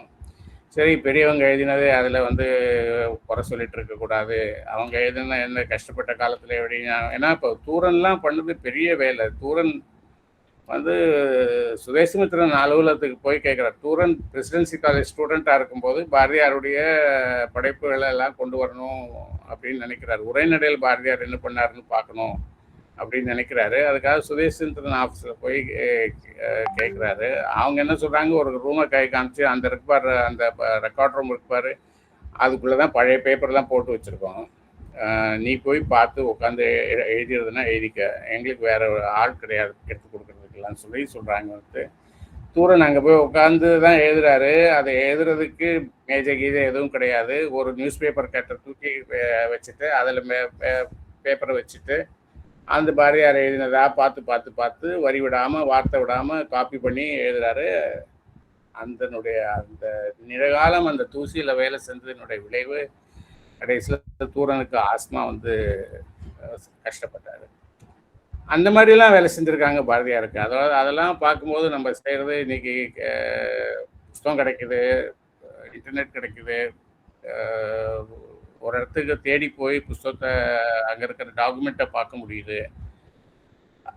அதெல்லாம் பார்க்கும்போது இல்லை. ஆனால் அப்படி இருந்தும் நம்ம இன்னமும் எவ்வளோ விஷயங்கள் பாரதியாரை பற்றி தவறாக இங்கு சொல்லப்பட்டிருக்கு, மிகைப்படுத்தி சொல்லப்பட்டிருக்கு என்றெல்லாம் யோசிக்கிறேன். வந்து பனாரஸ் யூனிவர்சிட்டியில் வந்து 2021 இந்திய அரசு வந்து நரேந்திர மோடி பிரதமராக இருக்கும்போது இந்திய அரசு வந்து பாரதியார் இருக்கை என்ற ஒன்றை வந்து நிறுவியது. ஆனால் அதில் செயல்பாட்டுக்கு வருவதற்கு 2 வருஷம் ஆச்சு. அது அரசாங்கத்தோட வேகம் அவ்வளோதான். அது வந்துட்டு இப்போ 2023 அந்த பாரதியார் இருக்கையினுடைய இனாகுரல் லெக்சரை வந்து நீங்கள் வந்து கொடுக்கணும், முதல் லெக்சர் நீங்கள் கொடுக்கணும்னு என்னை கூப்பிட்டாங்க. நான் போயிருந்தேன். போகும்போது தான் பாரதிக்கும் காசிக்கும் இருக்கிற தொடர்பை பற்றி யோசிக்க ஆரம்பித்தேன். அந்த இடம் அதுதான் அவருடைய வாழ்க்கையிலே ஒரு டேர்னிங் பாயிண்ட். 16 வயசு வரைக்கும் எட்டயபுரத்தில் ஒரு சின்ன கிராமத்தில் அவரோட எல்லா குழந்தைகளையும் போல வந்துட்டு நினச்சா கவிதை எழுதுறது, நினச்சா பாட்டு பாடுறது, ஃப்ரெண்ட்ஸோட விளையாடுறது, பெரியவங்களை கேலி பண்ணுறது, அவங்களோட உரண்டை இழுக்கிறது, சண்டை போடுறது, இப்படிலாம் ஒரு ஒரு குதூகலமாக போய் கொண்டிருந்த வாழ்க்கையில் அவங்க அப்பா திடீர்னு இறந்து போய் இடி விழுந்த மாதிரி ஆகுது. அதுக்கப்புறம் பணம் கிடையாது, மேலே படிக்க முடியுமா முடியாதான்னு தெரியாது, படிப்பை மட்டுமே நம்பி இருக்கிற ஒரு மிடில் கிளாஸ் குடும்பம். படித்தா என்ன ஆகும் தெரியாது. இந்த மாதிரியான சூழ்நிலையில தான் அவர் வந்து காசிக்கு போகிறாரு. 18 வயசில் காசிக்கு போகிறாரு. 18, 19 வயசில். அங்கே என்ன நடந்ததுன்னே தெரியாது. இங்கேருந்து போகும்போது நீங்கள் யோசிச்சு பாருங்கள், அது அவ்வளவு கன்சர்வேட்டிவான ஒரு குடும்பம். பாரதியார் கல்யாணம் நடக்கும்போது அவருடைய தங்கைக்கும் கல்யாணம் நடக்குது. அவருடைய தங்கைக்கு வயது 3 வயசில் கல்யாணம். அந்த மாதிரியான ஒரு ஆர்த்தடாக்ஸ் கன்சர்வேட்டிவ் குடும்பத்திலேருந்து ஒருத்தன் போயிட்டு 4 வருஷம் கழித்து திரும்பி வரும்போது அவ்வளோ ப்ரொக்ரெசிவான ஒரு மனுஷனாக மாறி வரான். குடுமையை எடுத்தாச்சு, வந்து நாஸ்திகன், அவன் வந்து சமூக சீர்திருத்தங்கள் பேசுகிறான், தேச விடுதலை பேசுகிறான். ஒரு 4 வருஷத்தில் ஒரு பெரிய மாற்றம் நடந்திருக்கு. அந்த மாற்றம் காசியில் நடந்திருக்கு. என்ன நடந்தது காசியில் இன்னைக்கு வரைக்கும் தெரியாது. அதை பற்றி ரெக்கார்டுகள் நம்மகிட்ட இல்லை. எவ்வளோ பெரிய ஒரு மாற்றம் யோசிச்சு பாருங்க. அதை வந்துட்டு அந்த காலத்தில் அவருடைய வாழ்ந்த காலத்தோடு பாரதியை பொருத்தி பார்க்கும்போது உங்களுக்கு ஏற்படக்கூடிய பிரமிப்புகள், ஆச்சரியங்கள், திகைப்புகள் வந்து அடங்காது.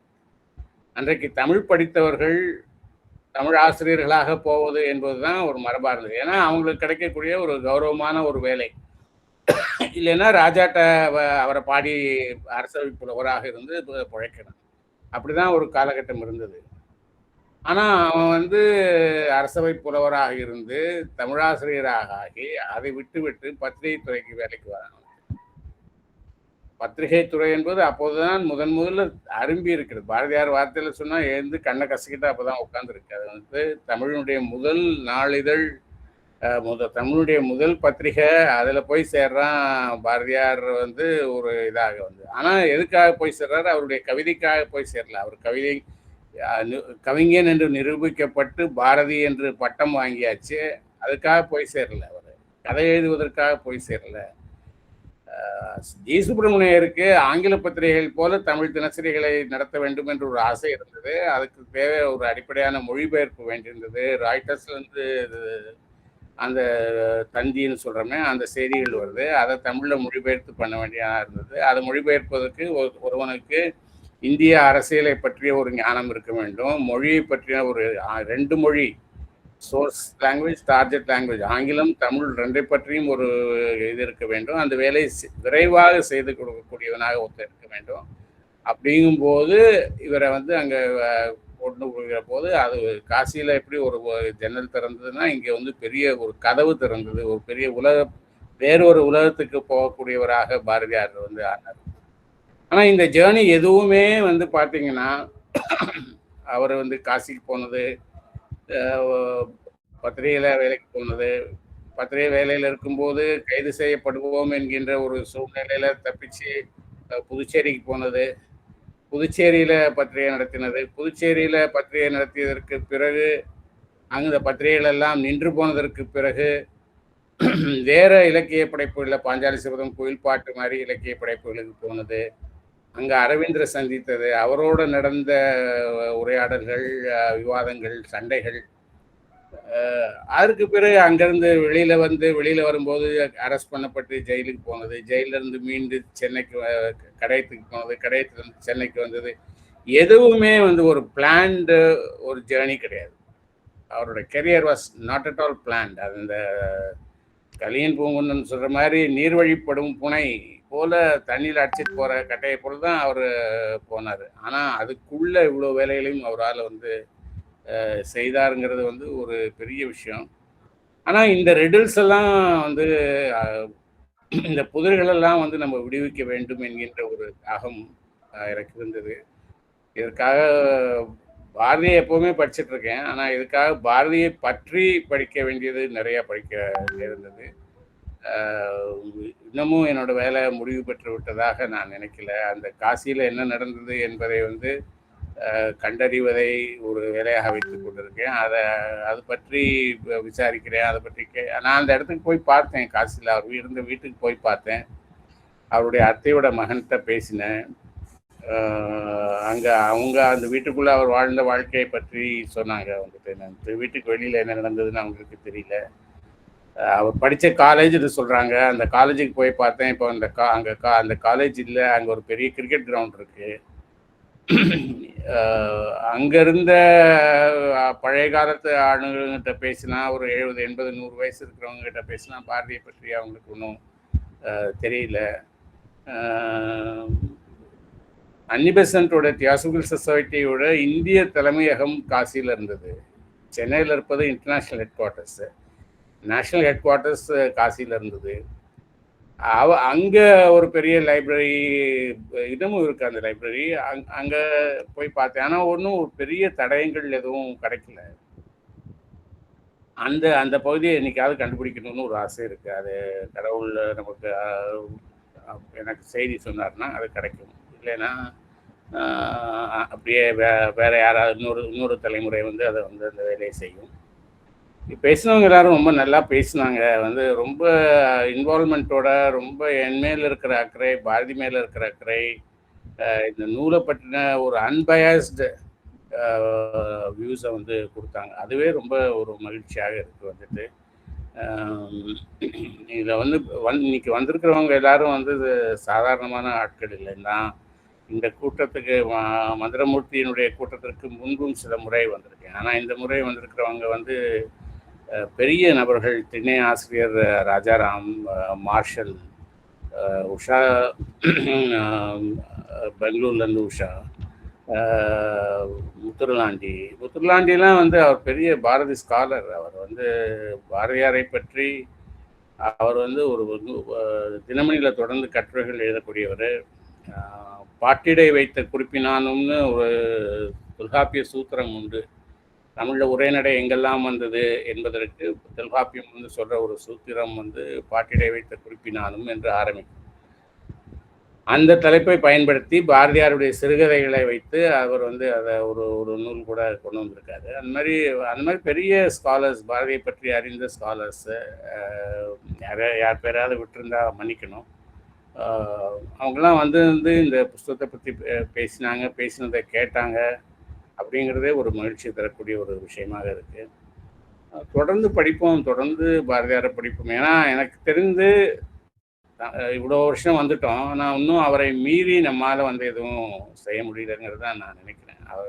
அவர் சிறுகதைகளில் பயன்படுத்திய பல பேருக்கு தெரியாது. பல பாடல்கள் இன்றைக்கு நம்ம பாரதியாருடைய கவிதை என்று சொல்லக்கூடிய பல பாடல்கள் அவருடைய கதைகளுக்கு நடுவில் எழுதப்பட்ட பாடல்கள். அப்படி ஒரு ஃபார்மெட், அப்படி ஒரு முயற்சியை அவர் பண்ணார். வெறும் கதைகளை உரைநடையாக, உதாரணமாக சொல்கிறதுன்னா நந்தலாலா பாட்டு, இன்னும் சொல்லப்போனால் கட்டுரைக்கு நடுவில் அவர் செய்த எல்லாரும் சொல்கிறது தோளுக்கு வாழும், இந்த நெஞ்சுக்கு நீதியும் தோளுக்கு வாழும் அந்த பாட்டு இருக்கு. அது வேதரிஷியல் கவிதை என்ற இடத்துல அதை பற்றி எழுதுகிற கட்டுரையில் அவர் எழுதின பாட்டு. அதில் அவர் சொல்வது விஷ்ணுவை பற்றின பாடல், அது சக்தியை பற்றின பாடல் இல்லை. அது இந்த மாதிரி நிறையா விஷயங்கள் அவர் பண்ணிட்டு போன புதுமையான பல விஷயங்கள். காக்காய் பார்லிமெண்ட்டுங்கிறது ஒரு இன்னைக்கு வரைக்கும் இலக்கிய உலகில் இருக்கிற ஒரு பெரிய விவாதம். அதுக்கு பலியானவர்கள் நானும் ஒருவன். அதாவது அரசியலை பற்றி இலக்கியத்தில் எழுதலாமா? நவீன இலக்கியத்தில் சிறுகதைகளில் நேரடியாக, அதாவது அவரை மறைச்சு கரைச்சி அதுக்கு ஜோடனையெல்லாம் பண்ணி மாதிரி எழுதாமல் நேரடியாக அரசியலை ஒரு பேசு பொருளாக எழுதலாமா அப்படிங்க எழுதுவதே இலக்கியம் என்று அங்கீகரிப்பதில்லை என்று ஒரு மனோபாவம் வந்து இருக்கு. ஏன்னா என்னுடைய அபிப்பிராயத்தில் வந்து ஒரு குடும்ப உறவுகளோ, மனித ஹியூமன் ரிலேஷன்ஸோ, காதலோ, காதலில் வெற்றி தோல்வி, மனமுறிவு, இதையெல்லாம் விட வந்து இன்றைக்கு நம்முடைய சிஸ்டம் ஒரு தனி மனிதன் மேலே செலுத்தக்கூடிய தாக்கம், ஆதிக்கம், அது அவனை திசை திருப்புவது, மேலெடுத்து செல்வது, கீழே அமுக்குவது என்பதெல்லாம் ஒரு மிக முக்கியமான ஒரு விஷயம் என்று நான் நினைக்கிறேன். ஆனால் அதெல்லாம் அவர் எழுதினவர். காக்காய் பார்லிமெண்ட் என்பது வந்து நீங்கள் நினைத்து பார்க்க முடியாது. வந்து ரஷ்யன் பார்லிமெண்ட்டை ஒரு உதாரணமாக வைத்து இந்தியாவில் இருக்கக்கூடிய நிலைமைகளை பற்றி அவர் வந்து எழுதுகிறார். அந்த மாதிரி அவர் பல விஷயங்களை அதை தாண்டி நம்ம வரல, அவரை தாண்டி வரல. அது சொன்னால் இன்றைக்கு இருக்கிற எழுத்தாளர்கள் வருத்தப்படுவாங்க, கோவப்படுவாங்க, பாரதியார் அவசியம் இல்லைன்னு சொல்லுவாங்க. அது எப்படி வேணால் இருந்துட்டு போட்டோம், அதை பற்றி ஒன்றும் இல்லை. ஆனால் நான் என்ன சொல்ல வரேன்னா, அப்படிப்பட்ட ஒரு மனிதனை பற்றிய ஒரு ஆவணம் கூட நம்மகிட்ட 100 வருஷம்தான் வரலாறு. அப்போ காலமாகி 100 வருஷம்தான் அது. அதை பற்றின ஒரு வரலாற்று ரீதியான, ஆவண ரீதியான ஒரு வரலாறு நம்மகிட்ட இல்லைங்கிறது எவ்வளோ பெரிய ஒரு நம்ம ஒரு தமிழ் எழுத்துள்ளவருக்கு, தமிழ் ஆய்வுள்ளவருக்கு அதுவே ஒரு பெரிய அவமானம் இல்லையா? அது வந்துட்டு ஒரு தடவை நான் அமெரிக்காவில் இருந்தபோது, ஃப்ளாரிடாவில் படித்த போது என்னை ஒரு இடத்துக்கு கூட்டிகிட்டு போய் கொலம்பஸ் இங்கே தான் வந்து இறங்கினார். We have a proud history of 300 years அப்படின்னு சொன்னாங்க. நான் நீங்கள் எங்கள் ஊருக்கு வாங்க, தஞ்சாவூர்னு ஒரு ஊர் இருக்குது, அங்கே ஒரு கோவில் நிற்குது, 1000 வருஷமாக நிற்குது. ஒரு கல், ஒரு சில்லு பெயராமல் அந்த கோயில் 1000 வருஷமாக நின்றுட்டுருக்கு. எங்களோட ஹிஸ்ட்ரி அதுக்கும் மேலே 1000 வருஷத்துக்கு, இது 1000 வருஷம், ஆனால் அதுக்கும் மேலே ஒரு ஹிஸ்ட்ரி இருக்குது எங்களுக்கு வந்துட்டு. அப்படின்லாம் நான் பெருமையாக சொல்லியிருக்கேன். ஆனால் என்ன பண்ணுறோம், தமிழில் வந்து என்ன பண்ணுறோம்? திருவூரில் வந்து எழுத்தச்சன்னு அவங்க கொண்டாடுறாங்க. அந்த துஞ்சன் பரம்பலுக்கு வந்து நான் 2-3 முறை அங்கே போயிருக்கேன். ஒரு முறை அங்கே வந்து என்ன பண்ணுறாங்கன்னா, அங்கே துஞ்சன் பரம்பு அந்த எழுத்தச்சனுடைய எழுத்தாணி என்று சொல்லக்கூடிய ஒரு இரும்பு ஆணியை அங்கே வந்து வச்சுருக்காங்க. அங்கே வந்து வருஷம் அந்த விஜயதசமி இன்னைக்கு குழந்தைங்க வந்து அங்கே உட்காந்து அவங்க எழுத கற்றுக்குறாங்க. ஏன்னா எழுத்தினுடைய தந்தை அவர் தானே, எழுத்தச்சன். அந்த ஆணியை தொட்டு பூஜை பண்ணி எல்லாம் பண்ணுறாங்க வந்துட்டு. நம்ம பாரதியாருடைய பேனா வச்சுக்க வேண்டாம், பாரதியாருடைய நாற்காலி வச்சுக்க வேண்டாம், பாரதியாருடைய கைத்தறியை வச்சுக்க வேண்டாம். ஆனால் அவரை பற்றின ஒரு ஆதாரபூர்வமான ஒரு வரலாற்றை கூட நம்மளால் வந்து இன்னும் பண்ண முடியலையே. அது தொடர்ந்து நாம் செய்ய வேண்டிய வேலைகளில் ஒன்று என்று நினைக்கிறேன். பார்ப்போம், எல்லாரும் சேர்ந்து ஒரு கூடி தேர் எடுக்கலாம், எல்லாரும் சேர்ந்து ஏதாவது ஒரு முயற்சி செய்யலாம். நாகரத்ன கிருஷ்ணா வந்து பாரதியாரை பற்றி ஒரு புனைவு எழுத போகிறேன்னு சொன்னார். ரொம்ப நல்ல முயற்சி. ராஜம் கிருஷ்ணன் அந்த மாதிரி ஒன்று பண்ணாங்க. ராஜம் கிருஷ்ணன் செல்லம்மாவுடைய பார்வையிலேருந்து அந்த ஒரு நாவல் மாதிரி அதை வந்து ஒன்று எழுதினாங்க.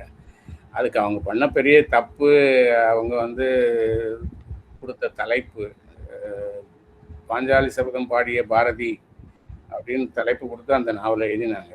எல்லாரும் என்ன நினைச்சிட்டாங்க, அது ஏதோ பாஞ்சாலி சபதத்தை பற்றின ஒரு உரை போல இருக்குது அப்படின்னு புத்தகத்தை தொடாமல் வச்சுட்டாங்க. அது வந்து காலச்சுவடு அதை வந்து செல்லம்மாங்கிற பேரில் மறுபிரசுரம் செய்திருக்கு. அதை வந்து செய்யலாம். புனைவு செய்வதற்கு முன்னால் நமக்கு ஒரு வரலாறு வேணும், வரலாற்றினுடைய அடிப்படையில் செய்ய வேண்டும். ஏன்னா பாரதியாரை பற்றி நிறைய ஊகமாக, அனுமானமாக, நம்மளுடைய அபிமானமாக நிறையா விஷயங்களை வந்து எழுதிட்டோம். இனிமேலாவது ஒரு இது பண்ணணும்.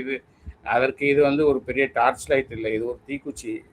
இந்த வெளிச்சத்தை வைத்துக்கொண்டு மேலே தேடி பார்க்கலாம், என்ன கிடைக்குது, எப்படி கிடைக்குது நான் பார்க்கலாம். கலந்து கொண்ட அனைவருக்கும் நன்றி, கருத்துக்கள் சொன்ன அனைவருக்கும் நன்றி. மிக்க மகிழ்ச்சி எழுத்தாளர் மாலன். மிகவும் அருமையான முறையில் உங்களுடைய கருத்துக்களை பகிர்ந்து கொண்டீர்கள். எங்களுக்கு ரொம்ப மகிழ்ச்சி. என்னன்னு கேட்டோன்னா, அந்த நூலில் மாலன் ஒரு இடத்துல ஞான ரதத்தில் பாரதி எழுதின ஒரு வரியை குறிப்பிடுறார். உண்மையை கண்டு மீண்ட பின்பு அதை பிறருக்கு கூறலாம் கூறலாம் அப்படின்னு சொல்லிட்டு அடுத்து கூறுதல் கடமை அப்படின்னு சொல்லுகிறார் பாரதி. அந்த பாரதியும் காலம்பூரா அதைத்தான் செய்தார், மாலனும் அதைத்தான் செய்கிறார். இந்த பாரதி ஆய்வு நூல் ஒரு மிகப்பெரிய திறப்பு என்று சொல்லலாம். அனைவருமே சொல்லுகிறார்கள். ஏனென்றால் காலக்கிரம வரிசைப்படுத்தி, நீங்கள் காலக்கிரம வரிசைப்படுத்தி பாரதியை பார்க்கின்ற பொழுதுதான் பாரதி எப்படி பெரிய அவதாரமாக உயர்ந்து நிற்கிறார் அப்படிங்கிற பாரதியோட ஒரு முழுமை தெரியும். அப்படிங்கிறது தான் இந்த ஆய்வு நூலினுடைய மிகப்பெரிய சிறப்பு அப்படிங்கிறத சொல்லிக்கிறார்.